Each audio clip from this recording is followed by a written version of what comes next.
Nord stream leakage पर EU का कड़ा रुख आ चुका है। साजिश साबित होने पर बदले की धमकी, इस वक्त की बड़ी खबर। इस साजिश का अंजाम बेहद खतरनाक होगा, जोसेफ बोरेल ने कहा। EU foreign policy chief Joseph Borrell का यह दावा है। गैस पाइपलाइन को जानबूझकर नुकसान पहुंचाया गया।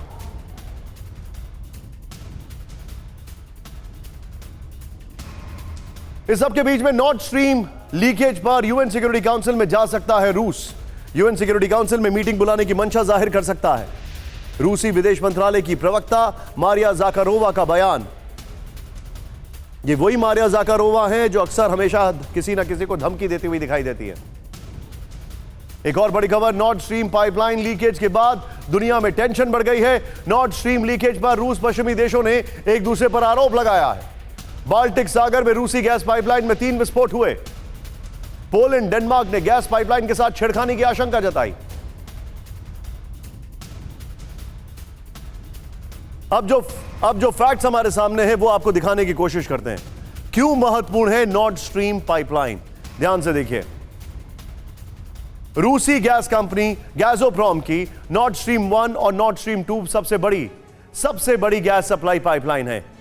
बाल्टिक सागर से जर्मनी के रास्ते यूरोपीय देशों को प्राकृतिक गैस पहुंचाने का जरिया है। ये 2021 में रूस ने नॉर्ड स्ट्रीम 1 के जरिए ईयू को करीब 40% प्राकृतिक गैस की आपूर्ति की।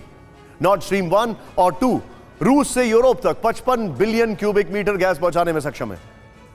रूस ने डेनमार्क, बुल्गारिया, फिनलैंड, नीदरलैंड और पोलैंड को आपूर्ति पूरी तरह से बंद कर दी है। यह रिपोर्ट है। इस सब के बीच में जो फैक्ट हमारे सामने, नॉर्ड स्ट्रीम में लीकेज का पता कैसे चला, यह लीकेज कहां से हुई, लीकेज का असर क्या हो सकता है और कैसे रूस, अमेरिका, यूरोप ने इसके लिए एक दूसरे को कटघरे में खड़ा कर दिया, कैसे यूरोप की लाइफलाइन बन गई है न्यूक्लियर वॉर का साइन। इस रिपोर्ट में देखें। क्या बाल्टिक सागर में उठते ये बुलबुले रूस अमेरिका के बीच टकराव के नए फ्रंट का बवंडर हैं?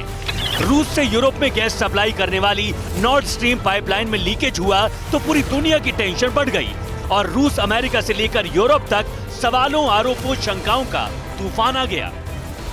नॉर्ड स्ट्रीम गैस पाइपलाइन में क्या आम लीकेज हुआ? क्या गैस पाइपलाइन को जानबूझकर टारगेट किया गया? अगर ये सोची समझी साजिश है तो इसके पीछे कौन है?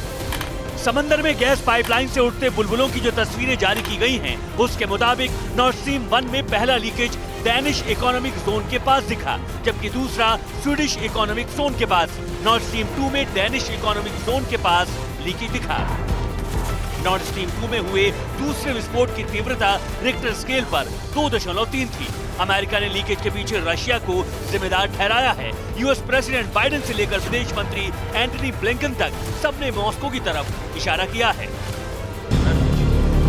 हालांकि क्रेमलिन प्रवक्ता दमित्री पेस्कोव ने ऐसे आरोपों को खारिज किया है। उन्होंने कहा है, इसका पहले से अनुमान था, ये बेवकूफी है, ये हमारे लिए एक बड़ी समस्या है क्योंकि नॉर्ड स्ट्रीम की दोनों लाइनें गैस से भरी हैं। गैस पंप करने के लिए पूरा सिस्टम तैयार है और गैस बहुत महंगी है। अब गैस हवा में उड़ रही है। दूसरी तरफ रशिया ने पोलैंड के पूर्व मंत्री और यूरोपियन पार्लियामेंट के मेंबर राडोस्लाव सिकोरस्की के ट्वीट को हथियार बनाकर अमेरिका को इसके लिए जिम्मेदार ठहराया है। सिकोरस्की ने गैस लीक की फोटो के साथ ट्वीट किया, thank U USA, gas supply के लिए रूस को अब यूरोप से बात करनी होगी। इसके जवाब में रूसी विदेश मंत्रालय की प्रवक्ता मारिया जाकारोवा ने हैरानी जताते हुए कहा, क्या सिरोस्की का ट्वीट उनका आधिकारिक बयान है कि ये आतंकवादी हमला था? इस सब के बीच यूएन में मॉस्को के डिप्टी एम्बेसडर दिमित्री पोलिंस्की ने सिकोरस्की का शुक्रिया जताते हुए कहा, ये क्लियर करने के लिए धन्यवाद कि सिविलियन इंफ्रास्ट्रक्चर को टेररिस्ट स्टाइल अटैक करने के पीछे कौन जिम्मेदार है। लीकेज के लिए एक दूसरे को जिम्मेदार ठहराया जा रहा है, लेकिन डर इस बात का है कि गैस की पाइपलाइन अमेरिका रूस के बीच युद्ध की नई ज्वाला न भड़का दे।